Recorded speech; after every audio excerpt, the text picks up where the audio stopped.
নালীগুলা just ঠিক করা, কিন্তু ভিতর দিয়ে কোনো না না আনার অপশন নেই। না, ওগুলা দেখতে গেলে আপনার এটা কাটতেই হবে। কাটতেই হবে। হ্যাঁ, এটা কাটতেই হবে। বুঝতে পেরেছি।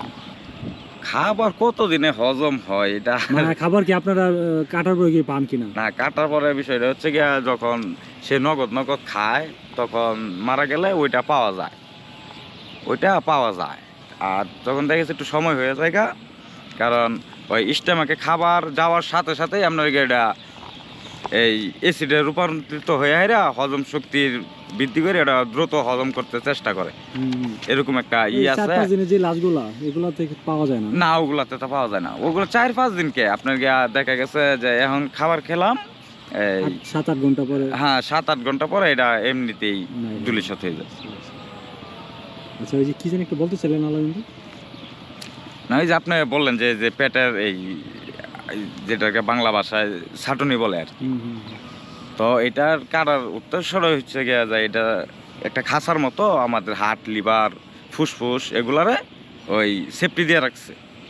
তখন এই আপনার এই এটা যদি কাটা না লাগে তাহলে ওগুলা বার করা যাবে না, বা ওগুলা বার করে দেখা যাবে না। ওইটি দেখার কারণেই আপনার এম থেকে তুই কাটা লাগে।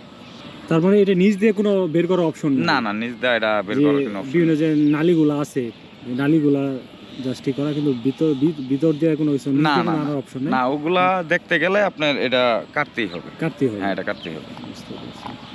তো আলামিন ভাই, আপনার ওই একটা প্রশ্ন, সেটা হচ্ছে প্রায় মানুষ আপনাদেরকে করে, সেটা হচ্ছে যে আপনারা আসলে মানে নেশা করেন কিনা? হ্যাঁ, নেশা অনেকজনে করে।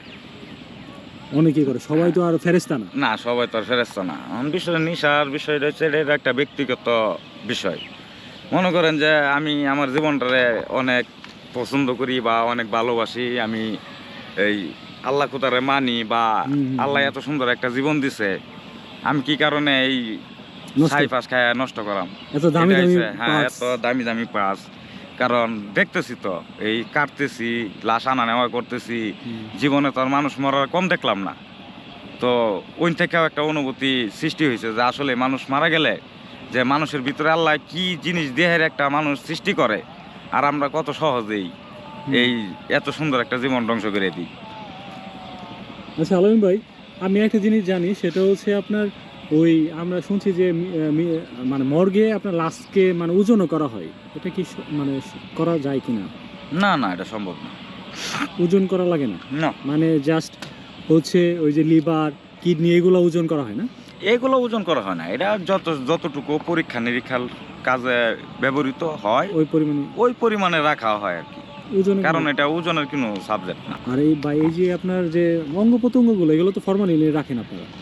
হ্যাঁ, এগুলো ফরমালিন রাখা। এগুলো ফরমালিন কি হাসপাতাল থেকে আপনাদের কাছে ডেলিভারি করে? হ্যাঁ, এগুলা হাসপাতাল থেকে দেয় এই যখন আপনার, কারণ এগুলা তো আর ময়মনসিংহ যেগুলো দেখা গেছে আপনার এই বিষ খায়া আত্মহত্যা করে, তখন ওগুলোর এই বিচারা করে, তখন হাত লিভারগুলো ফরমালিনে দিয়ে এরা ওটা ভিজায় রাখা লাগে, তখন ওইটা আবার ওই ঢাকা মহাখালীতে ল্যাবে পাঠানো হয়।